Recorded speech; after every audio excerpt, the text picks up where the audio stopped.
Welcome back to our malicious compliance, where people follow orders to the letter, and most of the time, it's to spite someone. Guys, I hope you're having a wonderful day today. In this episode, we have 4 stories. The first story involves OP contacting his patient's mistress. Yikes! The second story is about OP's mother getting fired and taking down her boss. And the third story is a story where a Karen messes things up for herself, like she always does. My friends, I hope you enjoy the stories today. Hit that subscribe button for future tales, and let's dive in. This happened in 2009. I was working part-time at a doctor's office while in nursing school. I was one of the receptionists, handling filing, cataloging, and similar tasks. It was boring work, but my boss, the doctor, guaranteed me a job after nursing school, so that's why I stuck with it. This particular doctor was an orthopedic surgeon. We had many patients coming in for MRIs, CT scans, and X-rays. One patient, Frank, was scheduled to have surgery in a couple of days, and he needed to pick up his MRIs and X-rays from our office. I called Frank to remind him to come get his images, but he didn't answer. I tried again during lunch, but still no answer, so I left a message. The next day I called again, still no answer. It was critical that Frank got his images, or he wouldn't be able to have his surgery. I checked his file for other contact information. He had listed his home phone number and his wife's cell phone number. I called his house and left a message, then called his wife, Amy, but she didn't answer either, so I left her a message too. The office manager, Diane, told me to just call whoever was listed in his emergency contacts. If Frank didn't get his images and missed the surgery, she'd have to deal with a ton of paperwork to reschedule him, and she didn't want to be bothered.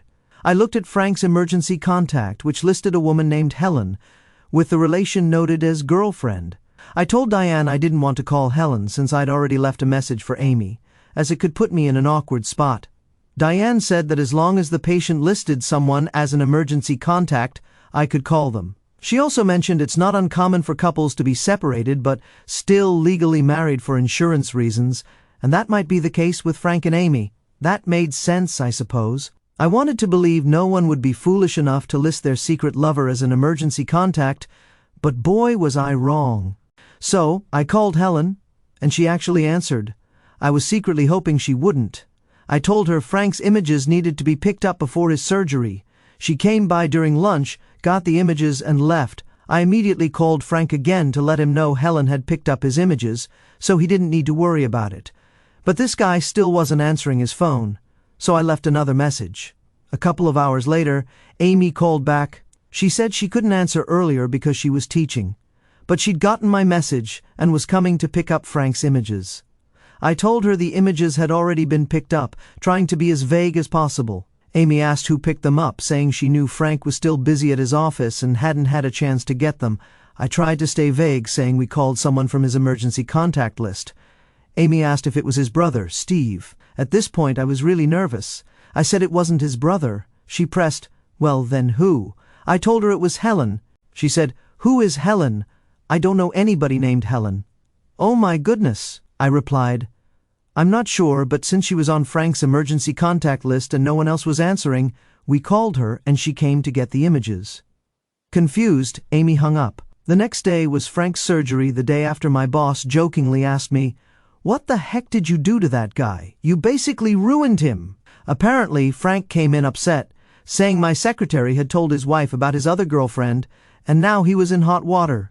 I explained to my boss what happened and that Diane had told me to call the girlfriend. He understood. Diane tried to throw me under the bus, claiming she didn't tell me Helen was Frank's girlfriend, just a friend, and that she never would have approved calling a patient's mistress. But I reminded her in front of my boss that she'd said it was possible Frank and Amy were married but separated. I was 18 years old at the time and just followed what my superiors told me because I was eager for a job after college. In the end, I didn't stay at that office and went to work at a hospital instead. Oh my gosh, guys, listen. I'm not giving tips on how to cheat or saying cheating is okay, because it's not. But if you do cheat, don't do what Frank did.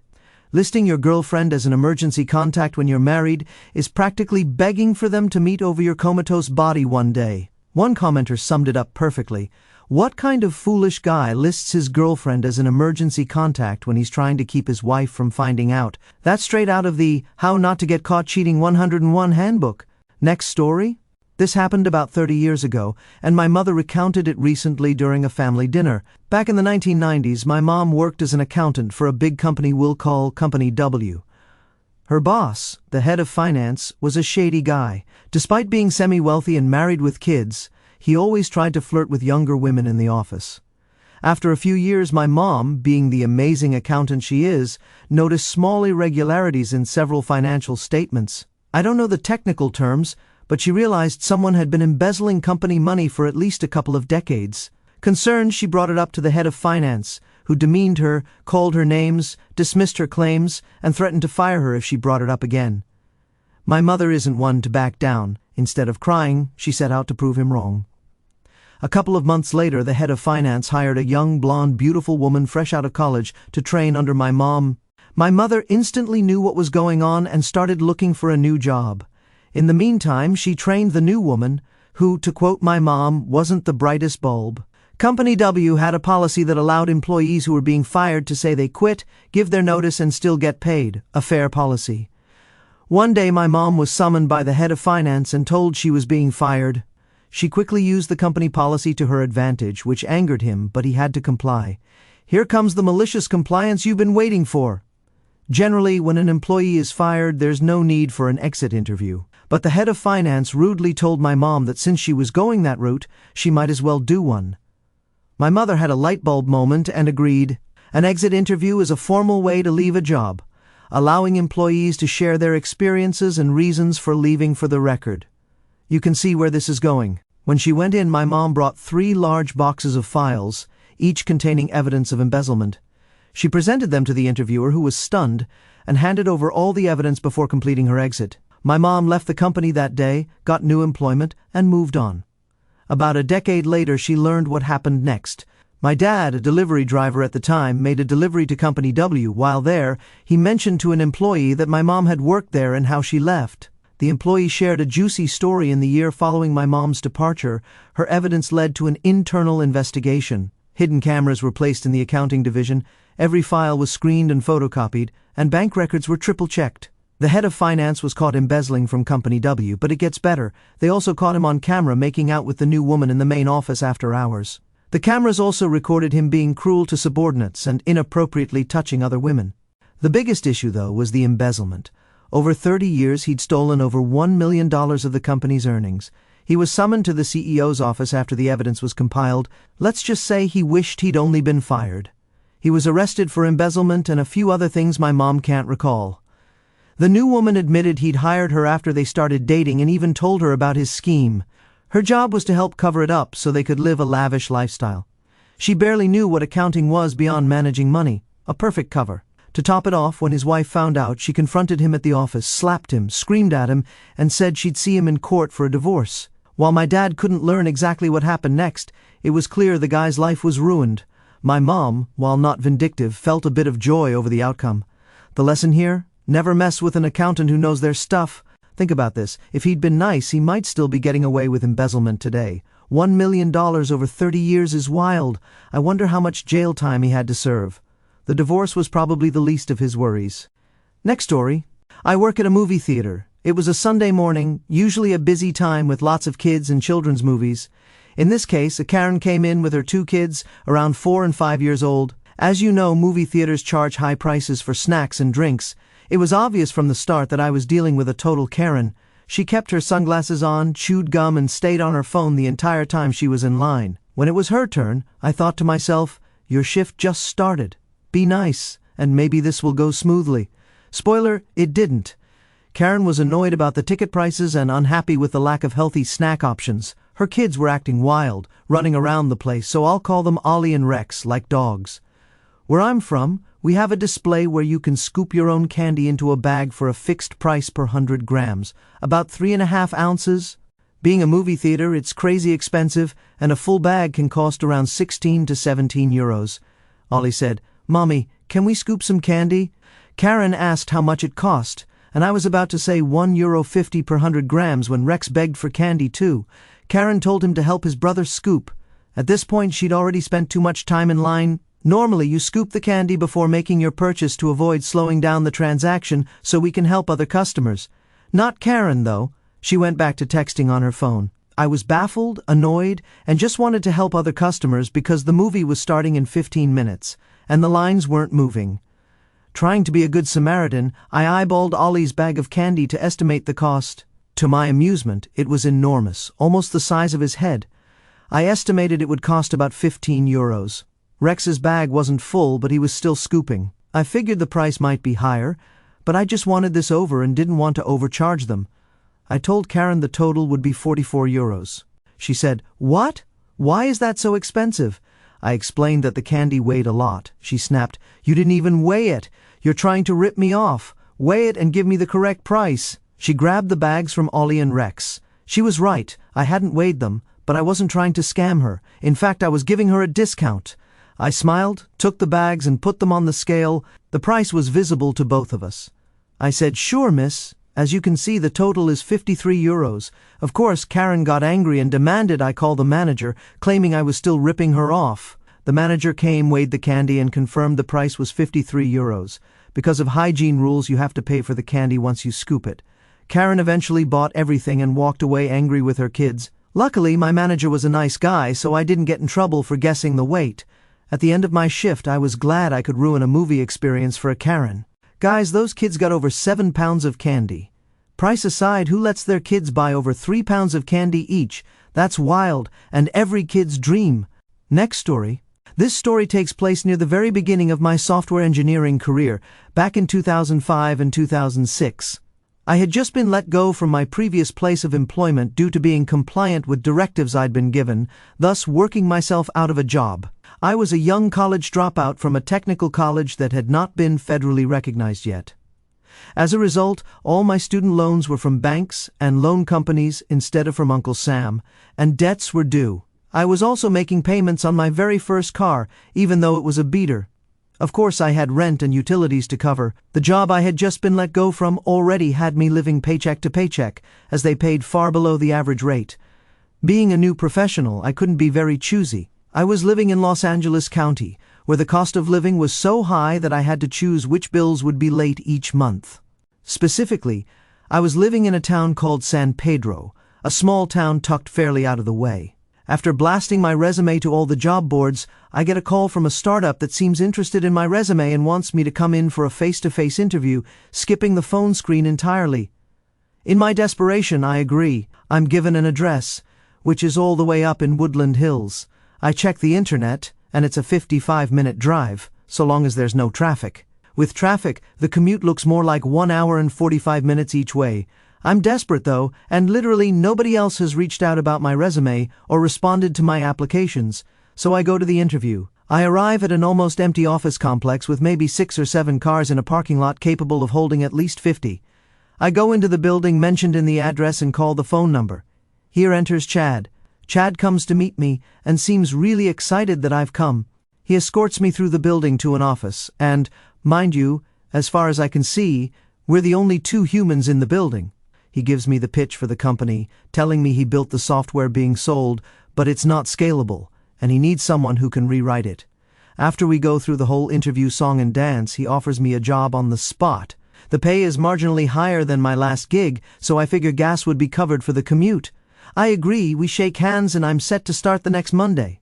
Red flags start appearing from the very first minute I arrive on Monday. First, I'm given a tour, which consists of the 14 by 14 foot office I'm going to be sharing with Chad, as well as another engineer who's starting the following Monday.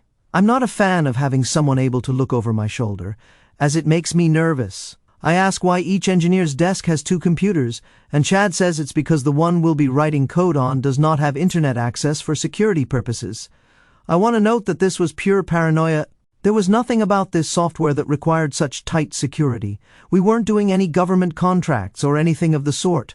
Then I'm escorted clear across the building to meet the CEO, Richard, the IT guy, Eddie, and the sales support team. I'm told that half of the team is supporting the existing version of the application, 2 people are selling the existing version to new clients, or trying to, and 1 person is explicitly tasked with selling the new version, the one I haven't even started on yet. I'm still young and naive at this point, but even I know this means the salesperson is probably giving out a date when the customer should expect their purchase to be fulfilled. Another red flag comes up when one of the sales guys says to me, "Wow, it's a good thing you start today," We've been telling customers it'll be ready in June. Did I mention that all of this was happening in February? Apparently, I've agreed to rewrite, test, and package an entire application that I've never seen before in approximately 4 months. With the tour done, I sit down and get to work. I start reviewing code so horrific that I've not seen anything like it before. Before I can ask a single question of the CTO, however, he tells me he's headed to downtown LA to scalp tickets to a Lakers game and that he'll see me tomorrow. Now I'm alone in the office with this abomination of code on a machine that's been restricted to high heaven, and the only thing I've got to console me is the fact that at least I'm employed again. Fast forward a week. I've documented about 30% of the project in a wiki document because there wasn't any documentation. The boss and I do not get along. He's upset because I've not written any substantial code, and I'm frustrated because I'm trying to understand what this specific code is trying to do, while he's routinely leaving around noon to go sell tickets for a Lakers game.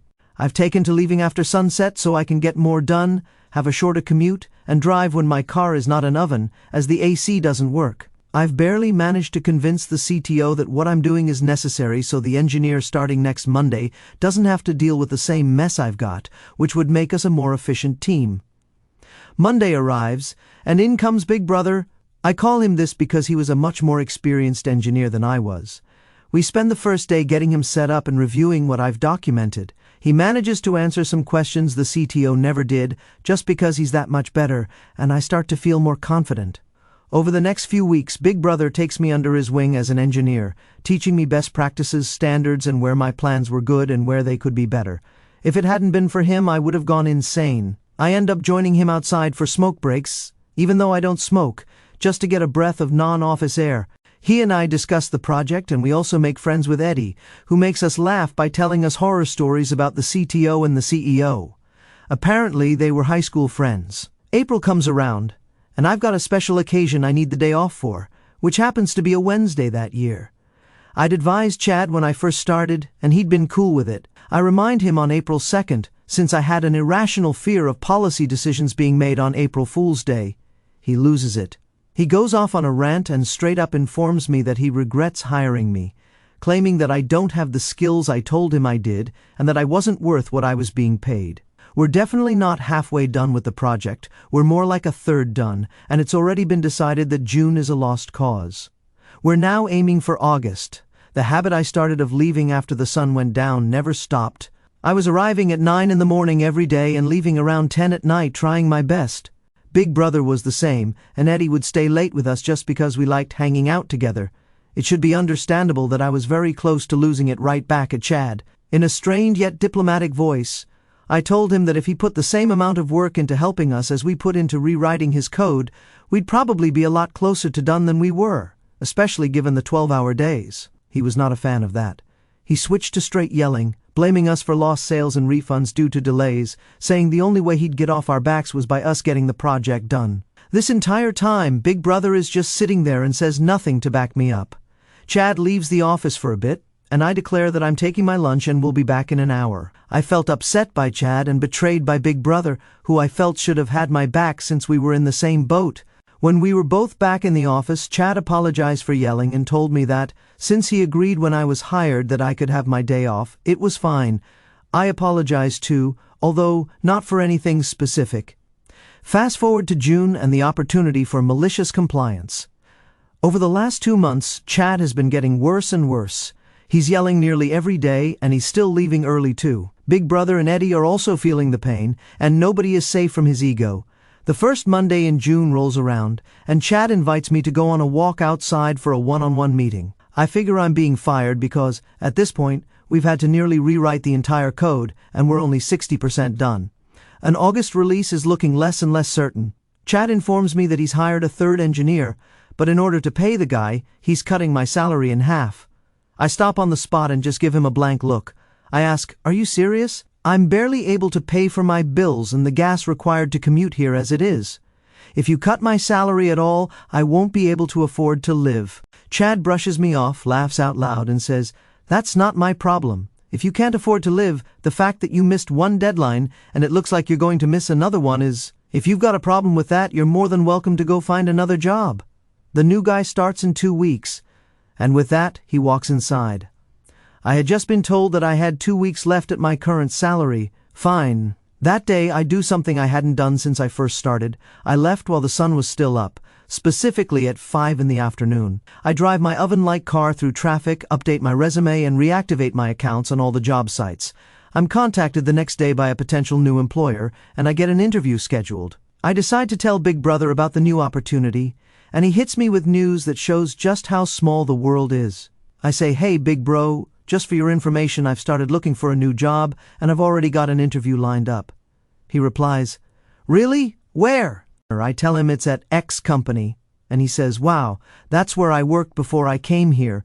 That place is pretty awesome, and I left on good terms. I know the CTO there. Go ahead and use me as a reference." I'm skeptical but say, "Really? Okay." It turns out Big Brother was true to his word. The CTO and I even talk about Big Brother during the interview. All goes well, and I'm electronically signing an offer letter that Friday afternoon. At the new job, the commute is cut by more than half, and it comes with a significant raise. I tell Big Brother and Eddie on the last smoke break that I'm done and have found something new. Oddly enough, they both smile and just wish me luck, saying, "No hard feelings. I hope we stay in touch." That was odd, but I'd really stopped caring about anything related to that job, so I paid it no mind. I go back inside, pack up my stuff into my backpack, and walk into the CEO's office. I say, "Hey, Richard, got a minute?" Richard says, "Hey, Opie, what's up?"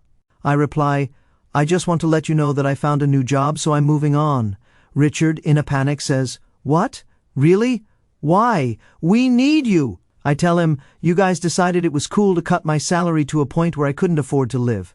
Chad said if I didn't like it, I should look for something new, so I did." Richard, looking defeated, says, "Well, when's your last day?" I tell him, "Today." Richard is now furious and says, "We need you here to train the new guy. He starts soon." I reply, "Hey, I had to train myself to an extent. The new guy should be able to as well."